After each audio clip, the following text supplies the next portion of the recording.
Dengan protokol kesehatan yang ketat, ibadah perayaan Hari Pekabaran Injil di Tanah Papua yang ke-166 berlangsung dengan hikmat. Walaupun terbatas dikarenakan protokol kesehatan dalam hal undangan, namun antusias masyarakat dan umat untuk hadir beribadah sangatlah besar. Ketua Umum HUT Panitia Hari Pekabaran Injil mengawali melalui laporan panitia sesaat sebelum ibadah syukur dimulai.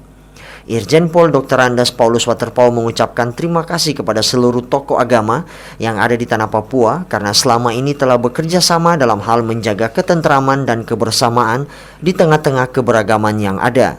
Sehingga orang nomor satu di kepolisian daerah Papua ini berharap agar hal itu dapat terus berlangsung di tanah yang kita cintai ini.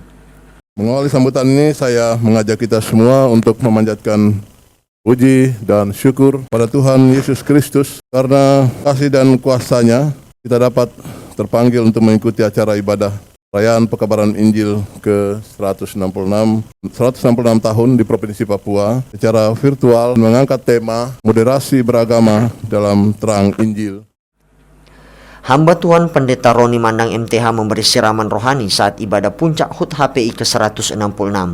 Dalam renungannya yang singkat namun memberi sebuah nilai yang berarti dari hikmat perayaan HUT HPI ke-166 tahun ini, di mana ia menyebut bahwa di tanah inilah ia menemukan hal yang tidak ia temukan di daerah yang lain. Ia pun berpesan kepada semua penginjil bahwa jika kita pergi ke suatu tempat, marilah kita semua katakan dengan nama Tuhan Yesus, saya menginjakkan dan memberkati tanah ini. Ia pun menekankan bahwa lewat moderasi beragama dalam terang Injil ini, kita harus menyatukan beragam persepsi dan pandangan, karena perbedaan tidak dapat bersatu jika tidak bergandengan tangan untuk menyatukan hal tersebut. Pada hari ini, saudara-saudara yang dikasihi oleh Tuhan Yesus, Otto dan Geisler pukul 6 tiba dan mendarat di Pulau Mansinam. Perjalanan ini tidak mudah karena Tuhan menggerakkan hati daripada Otto untuk mulai bekerja di dalam pekerjaan misi. Dan kalau kita meruntut sejarah dari peristiwa di mana Otto berdiri untuk mengatakan ya terhadap panggilan dari pekerjaan Tuhan, kita melihat dari Jerman ke Rotterdam, dari Rotterdam ke Batavia, dari Batavia kemudian ke Ternate, dan kemudian mendarat di Pulau Mansinam.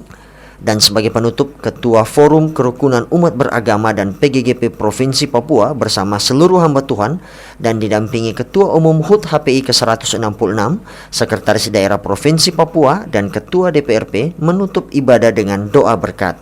Pendeta Lipius Biniluk bangga dan sangat berterima kasih kepada Tuhan dan kepada seluruh panitia yang telah bekerja keras untuk perayaan HUT Pekabaran Injil yang ke-166 ini.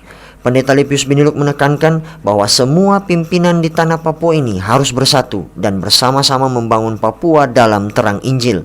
Karena ke depan masih banyak lagi pekerjaan-pekerjaan yang harus dilakukan bersama-sama untuk tanah Papua. Terang Injil selama 166 tahun yang telah membuat fundamental yang kokoh bagi semua umat di Tanah Papua. Karena hanya dengan Injil, peradaban di Tanah Papua ada hingga saat ini. Selamat HUT Pekabaran Injil yang ke-166 di Tanah Papua. Dari Kota Jayapura, Armit Wali mengabarkan.